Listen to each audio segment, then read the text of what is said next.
Arsenal 2, Girona 1, and absolutely nothing else to talk about. Just kidding. This is the Arsenal Raw Reaction Show slash the Arsenal Transfer Show.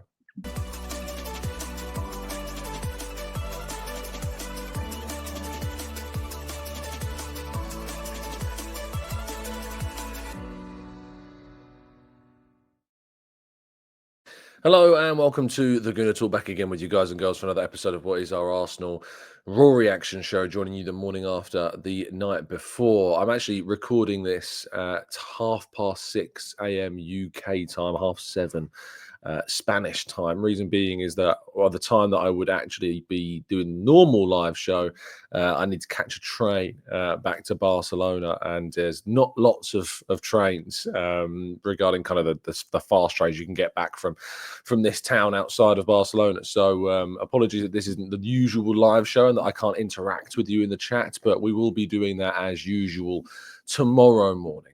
So I'll be back with you to kind of discuss your thoughts and get your comments and get your live reactions to a lot of the stories, including, of course, all of the fallout to the Ollie Watkins situation, which we are going to discuss in today's show as well. But first, of course, it's important to discuss the match and important to discuss what it means and the broader context of that in Arsenal's season. And then we can get on to the juicy transfer stuff as well. So good morning to those joining us in the chat box. Thank you so much for doing so. Do drop a like on the video, subscribe to the channel if you're new around here with those notifications turned on so you never miss a show.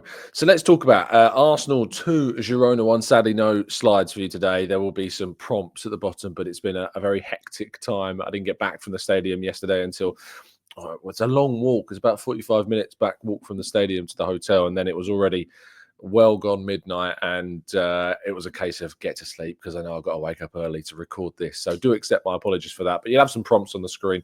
Girona 1, Arsenal 2. Girona, of course, taking the lead in the game after Ricardo Calafiori had seen his first goal for the club in European competition ruled out for offside. Awful defending. I mean, just on the lineup, of course, which saw Neto get his first start in an Arsenal shirt, first appearance in an Arsenal shirt. I actually think I got the lineup spot on from the prediction or the preview show that we did yesterday. Partey, Kivior, Gabriel, Calafiori, Jorginho, Moreno, Odegaard, Sterling, Waneri, and Trossard as the front three. I think we got it 100% accurate. And I didn't have any really worries about that. I mean, when I entered the ground, I don't know if you saw the tweet I put up yesterday, but it's a very small ground. It's a very quiet ground. I don't know if that's the Manchester City links, but it really struggles to get an atmosphere. It did build as it kind of went on the game, especially with some of the decisions that were made later on in the second half, in particular. But it was quiet. There was no stadium announcer in the opening kind of build up to the match whatsoever. They had a couple of themes. There was a brilliant song that was kind of put out through the speakers, and it's just turning around. It was kind of like this build up. It must be using like a classic tune in the background, but it just started off by going Girona. it was probably one of the most intoxicating and kind of brain sinking tunes. It just kind of sunk into your mind and wouldn't escape. And I woke up this morning, I think, with it still in my head. Must mean I like it to some degree. But it was a very strange game. I mean, as it kicked off, there was still no reaction from the crowd. And Arsenal fans were, of course, in the far left-hand corner from where I was sitting. And there were some Arsenal fans actually in and amongst kind of the Girona side of things in the main stand. There wasn't any crowd trouble or anything, but there was quite a considerable number of Arsenal fans actually in kind of the Girona side in the main stand with the press box. And yeah, very odd. But Arsenal dealt with it pretty well in the opening minutes and, of course, created a couple of chances. Sterling with a shot that went wide. Calafiori, of course, with that goal that was offside. But then just one pass from the back opened up the Arsenal defence. Partey and Kivior split apart. The positioning, I think, of Partey and Kivior certainly questionable, but the positioning of Neto and the subsequent attempts to try and stop Danjuma from scoring while diving outside of his box. Had he have touched that ball outside of the box, he would have, of course, have got a red card, which would have been very difficult to see Arsenal coming back from. And Tommy Setford, Jack Porter on the bench, no David Raya. David Raya, of course, missed the game, and Mikel Arteta said that before the match he was not fit.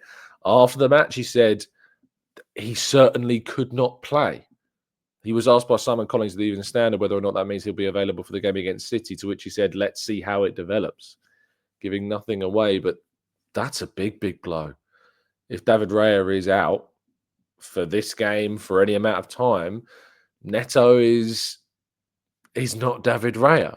Neto is an okay goalkeeper. He's got Premier League experience. He's played hundreds of matches for some big teams in the Champions League, of course. But that would have given absolutely no confidence to supporters yesterday. The positioning, how he was caught out, what he chose to do when the shot actually arrived, to dive for it outside the box. I was very worried, and I'm very worried about that situation. And hopefully, David Raya will be fine when it comes to the weekend. But we will have to wait and see.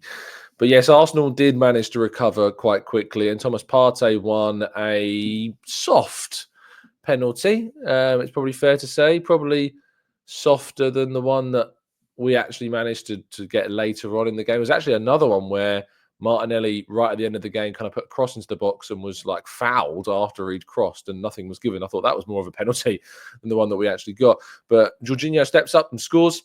As you expect, Jorginho, excellent from those kind of spot kick situations. There's never really much doubt in what goes on in his mind, and the little hop, skip and jump technique has done him very well over the years. Very well indeed. So, yeah, very, very happy for Jorginho. And then Arsenal kept building. And then the highlight of the match arrived. Ball's played through to the middle, passed into Ethan Nwaneri on the right. He cuts inside, gets into that position he's got into so many times this season already and showed us exactly what he's about, and whips the ball into the bottom left-hand corner, giving Pau Lopez absolutely no chance. And I think that this widens the conversation about the forward area. There's obviously a lot of suggestions that Arsenal need to go into the market, and we'll talk about the striker situation. But we have to think about Ethan Nwaneri as that player on that right-hand side, I think. Suggestions of Brian and Mbeumo, suggestions of other right-sided players. I don't think that there is any justification for Arsenal to move for any of those right-sided players. You cannot block the pathway. You cannot block the avenue for this very, very, very special talent from coming through the ranks. I think if a wide player is to be looked at, it needs to be a player that's going to replace probably either one of Trossard or Martinelli in the future. Most likely Trossard, based upon his future situation, his age, and of course his contract situation as well. It seems most likely that it would be Trossard that is replaced and a competitor for Martinelli brought in. But it need not be a right-sided player. And Nwaneri offers Arsenal depth and competition for both of Saka and of Ødegaard's positions. At the weekend against Manchester City, Arteta's got a choice. Does he go with Trossard and Martinelli? Martinelli was practically rested for the whole game last night. Or does he go with Martinelli, Trossard, or rather Martinelli or Trossard, or then adding that Nwaneri factor to the right-hand side? And I think for my money, I'm starting Ethan Nwaneri on the right. I think he is such a danger. I think he offers us more familiarity with what Bukayo Saka, of course, offers when he's available, and that therefore leans into the team's efforts. But there was another great shot he had from outside the box on the half volley that just went wide. A great cross on the right-hand side in the second half as well. He was by far the man of the match, by far the most inventive and brightest player in the Arsenal team last night. And he's the reason that Arsenal sit third in the Champions League table, thanks to that goal. The second half saw a change at right back. Jurriën Timber, of course, coming in for Thomas Partey. I think that was probably a pre-planned change with both players who will start at the weekend, getting halves each. Declan Rice, Kai Havertz, Martinelli coming on later in the game. Lewis Skelly as well, also coming on later after his appeal was successfully upheld, meaning he's available for the weekend, of course. But yes, I think overall the second half was very Arsenal. Yes, they did score, and there was a mistake by Ødegaard giving the ball away, and then they were able to kind of get the ball across the back of the goal, and Neto in, again, not really anywhere and to try and stop the goal. And Christian Stuani scoring an emotional goal that was sadly, for him at least, ruled out. He actually got into a bit of a scrap with Declan Rice towards the end of the game and saw both players booked. I hope that yellow card for Rice doesn't come back to burn Arsenal. a little bit later on down the line in the competition. And of course, speaking of later on in the competition, Arsenal found out their potential opponents. But before I mention that, Arsenal did have a penalty at the end of the game that was missed. Raheem Sterling kicking the ball onto the arm of a Girona defender. I can't remember who it was now, and the referee pointed to the spot. And if there's one player that I wouldn't be giving the ball to right now from the penalty spot, it's probably Raheem Sterling. I thought overall he had a really poor performance again. Some people have said that I was a bit harsh to give him a 4 in my player ratings. I saw a player that started quite brightly and then utterly just faded completely. The final ball, the decision making, the passing. There was a moment in the game where Jorginho, I spotted shouting at Raheem to turn around, to focus on the attack that was coming from the Girona players. And that came after a move where he basically just backheeled the ball out of play after there was a promising moment to kind of play a pass. He just holds on to the ball for too long. And then when he has absolutely no confidence right now. So when the opportunity was given to him to take a penalty, I felt as though I don't really see the benefit here. I don't see the benefit because if he scores this penalty, what does it change? Not much. He scored before for Arsenal already. What's the benefit of giving him this penalty? If anything, Odegaard should have taken it because Odegaard's last penalty was against Manchester United, which he missed, which means the last penalty he has taken was not scored, which is something you think you want to get off your record. So I'm a little bit critical of Odegaard for not stepping up and taking that penalty kick to put right in his own mind, his confidence from the penalty spot if he ever needs to take one again. So I was very, very surprised and disappointed that Odegaard didn't take it. And when Sterling missed it, it raised up that question mark even more of, wow, this is a situation that sees a player, on the floor, really, in terms of his confidence, in terms of his output, motivation. It wasn't a great display. And it kind of put more attention on, the idea of signing a player. So what does it mean? Well, it means, of course, Arsenal are through to the last 16 of the competition. They're through looking to get a favourable draw in the context of kind of their season. And there are 4 potential opponents that Arsenal could face when it comes to this round of 16. There are some very interesting, of course, brackets available. And there will be a draw to determine who, of course, plays one another in terms of certain teams. So on the left-hand side, Brest or Monaco will face Benfica or PSG. Club Brugge or Sporting will face Dortmund or Atalanta. Manchester City or Celtic will play Bayern or Real Madrid. Juventus or Feyenoord will play PSV or Milan.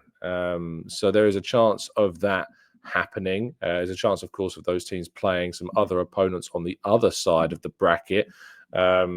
We could see, it's a very strange system. And all of those teams that could play one another, therefore, then could play any of the top 8 teams. So Monaco, Brest, PSG, or Benfica will play one of Liverpool or Barcelona. Sporting, Bruges, Atalanta, or Borussia Dortmund will play one of Lille or Villa. Celtic, Man City, Real Madrid, and Bayern. And by the way, Man City, should they beat Celtic, will play one of Bayern or Real Madrid. Man City will play one of Real Madrid or Bayern. They don't have to beat Celtic, sorry. It's just one of Celtic or Man City will play Real Madrid or Bayern. So Man City will get one of those two in a last 32 playoff game before then potentially facing either of Atletico Madrid or Leverkusen in the next round. From an Arsenal perspective, we can play 4 different teams. We could play Feyenoord and go to Rotterdam, Juventus and go to Turin, Milan and go to Milan, or PSV and go to Eindhoven. Now, Arsenal got a very strong record against PSV. We've played them plenty of times. We've not played the other 3 much. I don't know whether Arsenal have played Feyenoord before. If they have, it was a long time ago. The last time Arsenal played Juventus, I think you may have to go back to the 2003-04 season when we played Juventus. I'm trying to think that if we played them since then in the Champions League. My memory, I'm not sure we've played Juve. And the last time Arsenal played Milan, I think, was a season in the Europa League, I think. I think we may have played them in the Europa League. We've definitely played them since that horrendous result in San Siro, where Robinho and Ibrahimovic, of course, were there. But I think we played them in the Europa League and won and progressed. But yeah, some interesting trips. Of course, as someone who'll be going to whoever we face, Rotterdam, Turin, Milan, Eindhoven, some interesting trips there for Arsenal. And they're paired with Inter Milan. But it seems that if indeed Arsenal get a result against any one of those four teams, they've got the opportunity to play against Leverkusen, Atletico Madrid, Man City, Celtic, Bayern, or Real Madrid. So it could be a really tough last eight side that Arsenal could end up facing in that next round of the competition. But it's exciting, and we'll find out more about that, of course, on Friday. It's Thursday, of course, as we record this today. So I don't need to go to a kind of a different section of the show. I don't think, because we can just jump straight into the big stories of yesterday. Now, when I woke up in the morning and I went for a walk around Girona, all the talk in the morning was about Matthias Tell, first of all. He's leaving Bayern Munich. He said as such. Chelsea want him, but apparently he doesn't want to go to Chelsea. And Manchester United, of course, and Tottenham look to be the main two candidates. Arsenal have been mentioned, but it's kind of been in passing. There's not really been any concrete suggestions that Arsenal are going to be, going for Matthias Tell at the moment. And I kind of thought, okay, yeah, that makes a lot of sense. Matthias Tell is a young player. He wouldn't be wildly expensive. His wages would probably be okay. And I don't think it would stop Arsenal from going after one of their primary striker targets like a Benjamin Sesko in the summer. And then the afternoon happened. And I was sitting at a desk with a couple of the guys yesterday afternoon, and the news drops courtesy of the Secret Scout, who broke this first, that Arsenal had made an approach of around £60 million for Ollie Watkins. That bid had been rejected. We later discovered, as I reported, that bid was not made yesterday. The bid did not come in on Wednesday, I was told. Or any bid, I was told, did not come in, if any happened whatsoever, on Wednesday, indicating, of course, that any approach that Arsenal had made had come before yesterday, because there were also suggestions that Aston Villa, of course, were not happy with the timing of this happening. Now, my kind of feel for that is that I think the frustration from Villa is when this has come out. Of course, the news has come out in the build-up to their massive Champions League match against Celtic, which they managed to get through on, which Watkins scored in and missed a penalty in, all the narrative for you there in all of its glory. And yeah, I think that the frustration on a Villa side comes from the fact that the story came out. Now, why the story came out is, of course, another part of the process. It makes absolutely no sense for this to have come from Arsenal. No sense, because why Arsenal would show their hand in terms of publicly letting the world know that there is an amount of money to be spent on a striker that they could sanction during this window, because that kind of £60 million figure, it kind of now locks in for Arsenal. If they have conversations with clubs about anyone, clubs know that Arsenal have the capacity to spend if they want to, and they are pushing the boat out, and it will certainly affect spending in the summer if they were to drop that amount of money or more on somebody in January. That is without question. There would be ramifications of spending that amount of money now, and it would affect Arsenal spending. You'd imagine that it wouldn't affect the Martin Zubimendi deal, but certainly further investment would be affected, and further investment in other forwards. But if you sign Ollie Watkins, you don't need to sign another centre forward, of course, therefore, in the summer. So let's talk about Ollie Watkins. I'll be very honest with you. My immediate reaction was one of, oh, really? Like that was kind of, really, Watkins? Interesting. That was kind of my immediate first 10-second reaction. My after 10 seconds, maybe a little bit longer reflection, I had my head in my hands and I was like, oh, I don't know. I'm not sure. I'm concerned about this. I'm not sure I like this. And that was an opinion that was shared by some of the people that I was speaking with. Not sure this is the right one. Now, that might sound incredibly, what's the word? I don't know if entitled is too far, or spoiled, or arrogant to be like Ollie Watkins. Ollie Watkins got 40 goal contributions last season. Has been one of the top goal contributing players in world football over the last 18 months. Second only to Erling Haaland in the Premier League last year in terms of goal contributions, of course. And maybe that is, but I can't get out of my head a number of things here. One, this feels like panic to me. Like, this feels like this is just my opinion. I'm not doing this based off any information. I'm purely giving you my honest opinion on this. It feels a bit panicky for me. If they wanted Watkins and Watkins was a primary target, why has it waited until, as David Ornstein has reported, Monday, so the 26th of January, 4 weeks nearly in the January window? Why has it taken till now to go for Watkins? My theory, based upon evidence of what we know in terms of Arsenal's interest in other players, is I think that Arsenal were obviously active regarding Sesko. And there was perhaps some hope that Arsenal might be able to convince RB Leipzig to part with Benjamin Sesko during this January window. I think Leipzig have held very firm that A, he's not for sale, and if he is going to be sold, it's going to take an astronomical figure to prize Sesko away from Leipzig. And I think that process, in my own opinion and theory, and I want to make that very clear, it's not based upon information or something I've been told, but my feeling is that process has got to a point where they've just thought, we're not getting Sesko.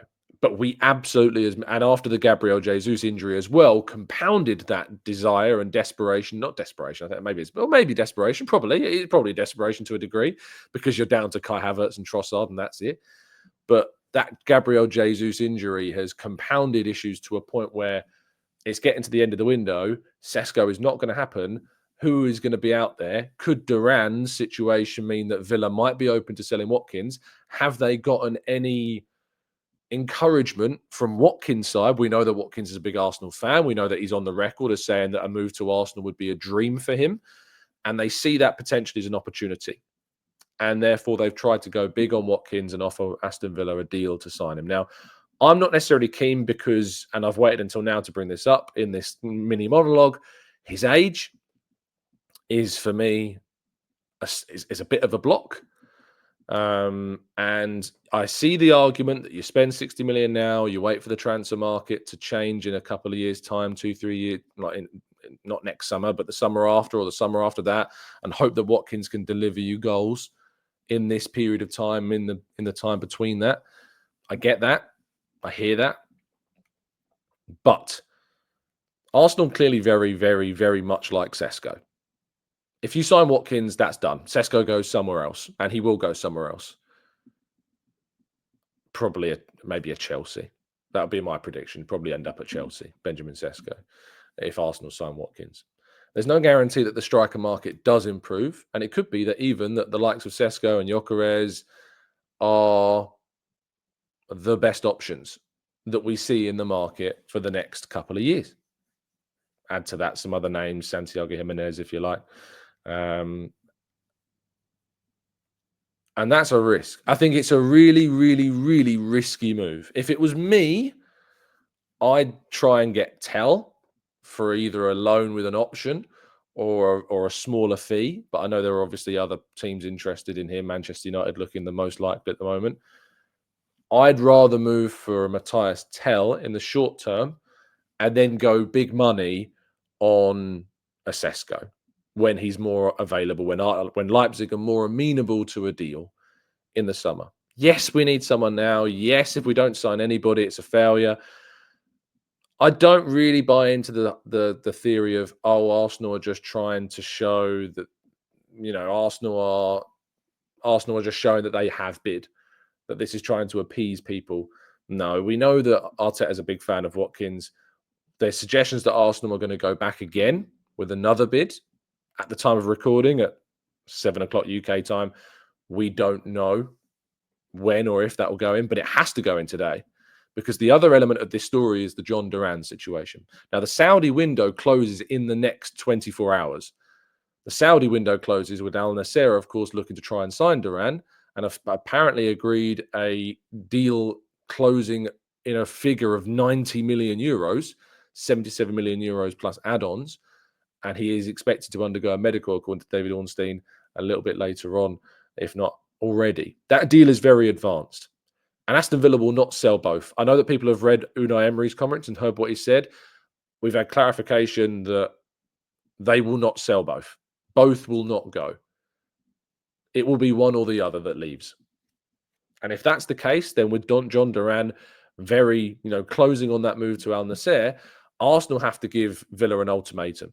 Now, taking my Arsenal hat off for a second, if I'm Aston Villa, I'm selling Watkins, because you've got a player that's 29 that if you sell for this amount of money now, you are never, ever, ever going to get anywhere close to that amount of money if you're Aston Villa for Watkins.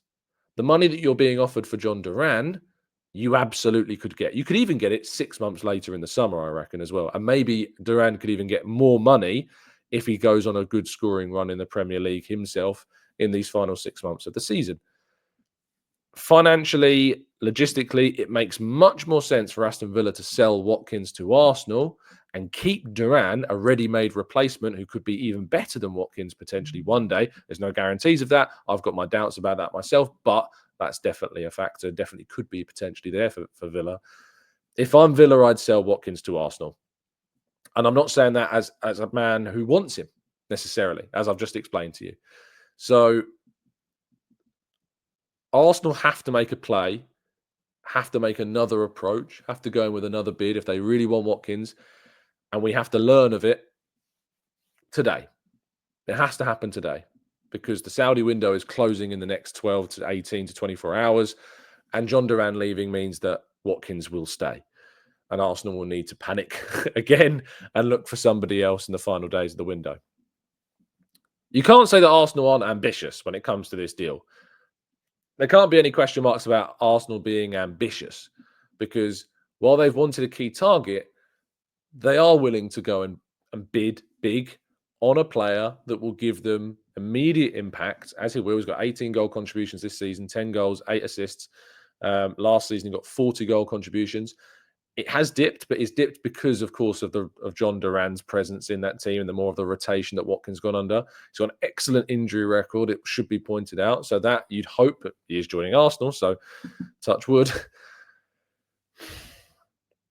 But there's this little part of me, I don't know if it's even little, it might be a big part of me, that I'm worried if this deal happens, that the risk far outweighs the potential benefits of this deal for both the short and the long term.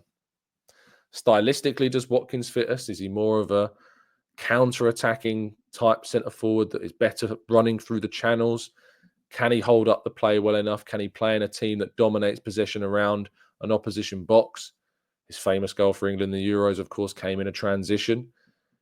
Is he a good enough finisher? His finishing numbers are, he's got 10 goals this season with an XG of 10. For instance, so he's not like, which is better than Havertz, granted, in terms of that side of things. But his goal per shots for Aston Villa in this season, just getting up the statistics, should have had this ready, is 0.14, which is, I think, basically the same as Havertz. Havertz's goal per shot, as I talked to you yesterday, it's worse than Havertz. It's 0.17 is Havertz. Watkins is 0.14. And last season, when he got those, when he got that big haul, Watkins' goal per shot was 0.18. Last season, Havertz's goal per shot was 0.18. So it's not a massive leap, like in terms of an improvement on Havertz. It's not a massive leap in terms of finishing, which is what our big gripe, as we talked about yesterday, has been. It's been about his ability to finish the chances we create. Watkins is a better finisher, slightly, according to the numbers this season. But there would be an immediate impact. There would be, I think, an improvement in obviously our options. It would alleviate the pressure. It would be interesting to see how Watkins would get on at Arsenal. And it's a deal that intrigues me, but it's a deal that really, really worries me. And I hope I've conveyed enough reasons as to why it worries me. Um, and I know that I can probably predict the comments. Every deal has its risks. Every transfer has its risks. I just hope that people's desperation for a shiny new toy doesn't overshadow the conscious thought and the logic that I'm worried about this deal. Would Arsenal have done this deal if Edu was still here? It's an interesting question to ask. Would they have done it anyway, even if he was, like we did with Mikael Marino, for instance? I'm not sure. How much of this is Arteta's power on transfers? We know that he likes Watkins. We know he's a big fan of Watkins. He said, "Get me Watkins," and Arsenal are going to go and try and do that. Of course, at the time of recording, which is, as I say, because this is such a hectic. I'm not working today technically, but I imagine I will end up working. This is such a frenetic situation that, yeah, I'm very curious to see how it plays out. That is all I've got time for this morning. Please do let me know in the comment section your thoughts on the Watkins situation. Let me know your thoughts on whether you want him, what you would like Arsenal to do. Would you like Arsenal to see? Would you like them to go back again? How high would you go for in terms of a bid? I may do a show this evening. Probably not, though. I'm probably going to spend the evening with the missus. Been away for a few days, and I feel bad. But we will be back live tomorrow morning to discuss this in a lot more detail. And I'll be getting more of your live reactions in tomorrow morning show. I hope you've appreciated that I've managed to get up really early to record this for you. I didn't want to leave you in the lurch. I didn't want to leave you without a show, especially considering everything that's happening. But yes, Arsenal are into the last 16. Ollie Watkins is a very key figure toward the end of this window. Arsenal have shown their hand regarding money to spend. Will they, won't they? Who will they end up getting? We will wait and see. Have a fantastic Thursday. Definitely Thursday. Enjoy your Thursday. Stay safe, stay well, stay happy and respectful, and I'll chat to you tomorrow back and in the studio for the first time in what feels like forever, right after a day of rest and transfer chaos, of course. But yeah, stay safe, stay well, stay happy and respectful, and as always, up the Arsenal.